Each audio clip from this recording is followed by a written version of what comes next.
বন্ধুরা, এখন কথা বলবো কোপা আমেরিকা নিয়ে, যেখানে কোপা আমেরিকার সেমিফাইনালে উঠে গেল আর্জেন্টিনা। এবার আর্জেন্টিনায় মেসির সঙ্গে দেখা যাবে দি মারিয়াকে।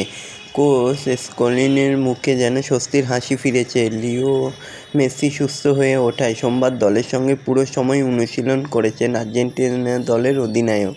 তো দেখা যাক এবার সেমিফাইনালে কেমন ফলাফল হয় মেসি আর দি মারিয়ার, সেটাই দেখার।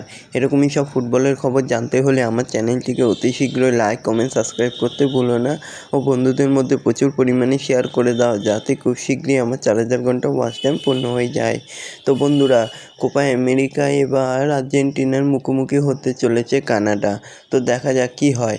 বুধবার কোপা আমেরিকার প্রথম সেমিফাইনালে গতবারের চ্যাম্পিয়ন আর্জেন্টিনার প্রতিপক্ষ এবার কানাডা। তার আগে কোচ স্কলিনের মুখে যেন স্বস্তির হাসি ফিরেছে মেসি সুস্থ হয়ে ওঠায়। সোমবার দলের পুরো সময় যেন অনুশীলন করেছেন আর্জেন্টিনা দলের অধিনায়ক। দলের সঙ্গে তাকে চিকিৎসকরাও সবুজ সংকেত দেন। হাঁটুর পেশির চোট থেকে এই মুহূর্তে মুক্ত মেসি। তো দেখা যাক বুধবার শেষ পর্যন্ত জয়ের হাসিটা কে হাসতে পারে, আর্জেন্টিনা না কানাডা। কেউ কাউকে 1 ইঞ্চি মাটি ছাড়বে না, এটা সত্যি সবাই জানে, কারণ আর্জেন্টিনা তাদের সেরাটা দেবে।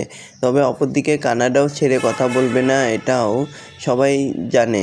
তো দেখা যাক শেষ পর্যন্ত কি হয়। এই ম্যাচটা জিততে পারলেই ফাইনালে উঠে যাবে। আশা করি আর্জেন্টিনাই উঠবে। তবে তোমরা কে উঠবে তা কমেন্ট করে জানাতে ভুলো না। ধন্যবাদ সবাইকে।